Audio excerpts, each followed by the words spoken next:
di mana kita bisa membaca karakter utama kita berpacaran dengan pasangan yang sangat anak mama dan dia itu merasa tersisihkan.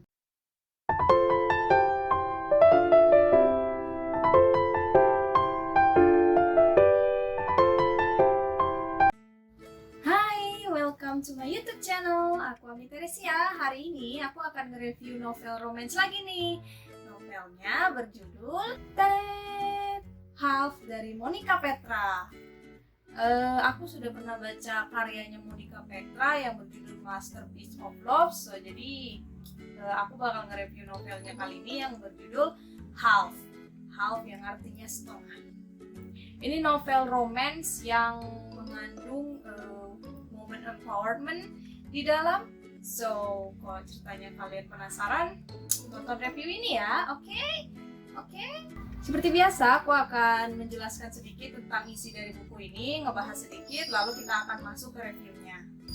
Oke, sebelum mulai, seperti biasa, jangan lupa like, comment, dan subscribe channel aku, karena tiap minggu aku akan ngupload video yang berhubungan dengan buku, movies, dan vlogging about books and everything about that. So yeah, don't forget to subscribe.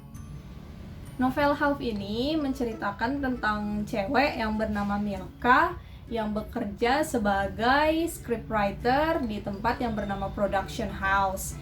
Nah, di sini si Milka ini menjalani hidup sebagai wanita karir yang lumayan sibuk. Lalu dia bertemu laki-laki yang bernama Ian di tempat syutingnya dia. Pertama kali mereka ketemu itu di tempat syutingnya mereka, di mana Ian ini sebagai pemeran tambahan atau pemeran lewat-lewat lah. Apa ya waktu itu disebut, aku lupa. Pokoknya dia itu sebagai pemeran tambahan di situ. Tapi mereka cuma sebatas melihat-melihat doang. Terus ternyata mereka dipertemukan lagi untuk kedua kalinya di tempat bus waktu si Milka ini dalam perjalanan pulang. Di bus dia bertemu dengan Ian ini, dimana si Milka ini secara tidak sengaja tertidur di pundaknya si Ian. Ya, seperti film-film gitulah. Lalu si Milka pun pulang. Dan jika pertemuan kedua adalah kebetulan, maka pertemuan ketiga adalah takdir, di mana dia bertemu lagi dengan Ian untuk ketiga kalinya. Ya, dia bertemu lagi di tempat syutingnya si Milka lagi, di mana si Ian ini dimintai tolong oleh teman kerjanya si Milka untuk menjadi talent di program acaranya si Milka. Well, it is a coincidence. Lalu Milka dan Ian pun mulai dekat dan secara singkat mereka pun pacaran. Cuma berjalan beberapa bulan mereka pun akhirnya memutuskan untuk pacaran. Ya cukup cepat juga sih.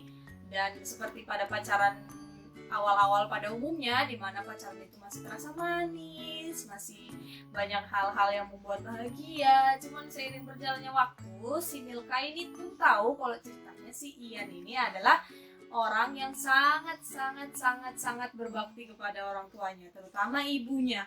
Dimana bisa dibilang mungkin Ian ini adalah anak mama lah ya, anak mami, dimana dia itu selalu peduli kepada ibunya, selalu mau rela berkorban untuk ibunya. Ya awalnya si Milka ini pun gak keberatan, dia pun ya oke aja pas apalagi dia bahagia karena pacarnya menyayangi keluarganya.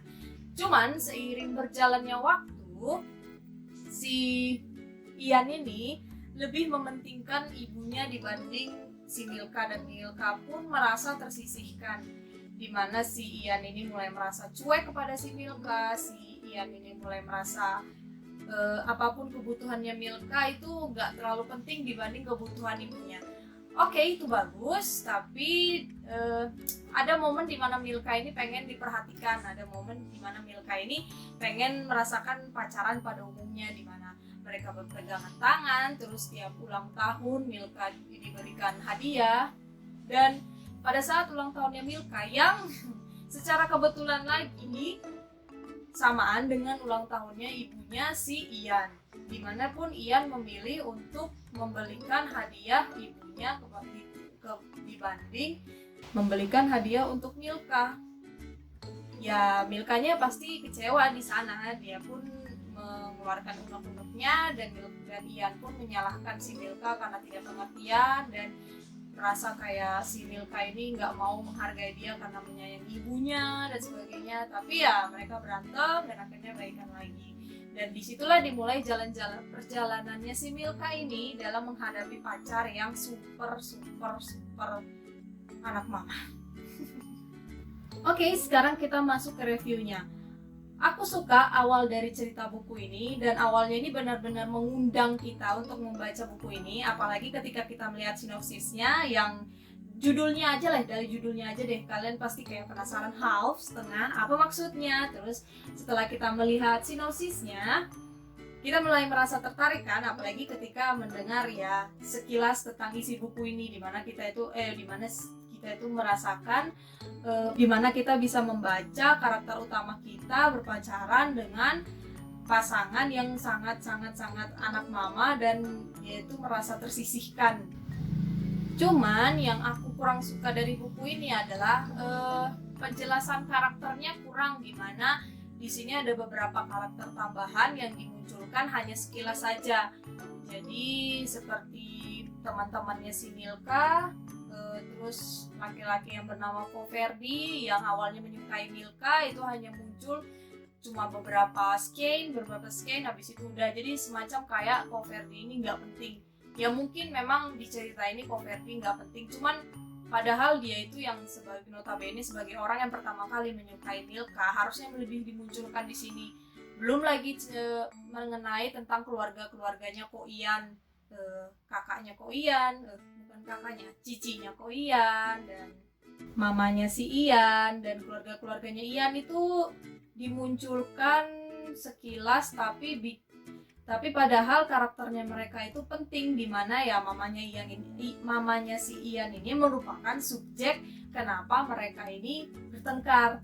Tapi mamanya Ian ini pun nggak dijelaskan bagaimana sifatnya. Oke, kita bisa melihat di buku ini sifatnya mamanya Ian adalah tipe ibu-ibu yang manja, ibu-ibu yang sayang kepada anaknya, ibu-ibu yang protektif kepada anaknya.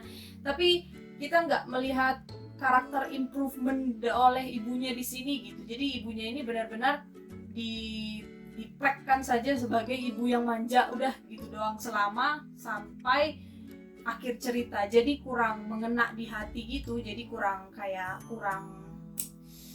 pas gitu. Jadi kita tuh benar-benar membenci si Ian dengan ibunya, alih-alih kita merasa simpati kepada mereka gitulah. Dan ya mungkin beberapa dari kalian sudah ada yang realize dimana di sini di buku ini terlalu banyak kebetulan, dimana terlalu banyak coincidence. Si Milka tiba-tiba bertemu dengan ini, si Milka tiba-tiba lagi di sini tiba-tiba bertemu dengan ini, ulang tahunnya si Milka tiba-tiba berbarengan dengan ibunya. I mean like it's a really weird coincidence dimana terlalu banyak kebetulan, jadi cerita ini terkesan terlalu memaksa untuk mencari konflik. Tapi yang aku suka dari buku ini adalah dimana kita diajarkan dan dimotivasi untuk menjadi perempuan yang jangan mau diremehkan oleh lelaki, dimana kita menjadi perempuan yang merasa tidak berharga oleh laki-laki, memperbaiki kesalahan-kesalahan kita. Jadi kayak memperbaiki apa yang salah dalam hubungan kita, dengan kita harus berjuang untuk hubungan kita, atau kita yang bergerak sendiri untuk hubungan kita. Pokoknya jangan merasa kita itu gak berharga lah. Jadi buku ini benar-benar memotivasi untuk kalian para perempuan di sana yang mungkin sedang menjalani hubungan toksik atau menjalani hubungan yang gak menguntungkan kalian. Buku ini cocok sih sebenarnya untuk kalian, bagaimana cara menghadapinya dan bagaimana cara memperbaiki hubungan. Kalau aku ngasih rating buku ini, sebenarnya aku ngasih 3,5 dari 5. Kenapa? Buku ini ya terkesan memaksa, terlalu banyak coincidence, terus ceritanya kurang menjelaskan tentang penokohannya. Jadi ya kurang pas aja lah di hatiku. Aku ngasih 3,5 karena buku ini bagus untuk kalian para perempuan yang menjalani hubungan toksik, dan buku ini pas lah, dan seenggaknya adalah hal yang bermanfaat dari buku ini deh. Aku suka cerita yang mengenai tentang perempuan-perempuan, mengenai kekuatan perempuan, woman empowerment. Aku suka banget, makanya buku ini aku rekomendasikan untuk kalian yang sedang berhubungan toksik. Menjalani hubungan toksik. Oke, paling itu aja untuk review pembahasan dan review aku kali ini. Dan mungkin kalian bisa bercerita mengenai hubungan kalian yang toksik ada di komen.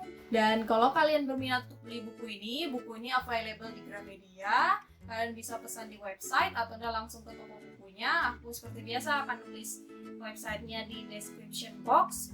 So, tell me about your toxic relationship in the comment, and let's talk. Ya, mungkin itu aja. Kalau ceritanya kalian suka video ini, jangan lupa like, comment, dan jangan lupa juga subscribe channel aku karena aku akan membahas tentang buku-buku. Oke, thank you for watching. Bye.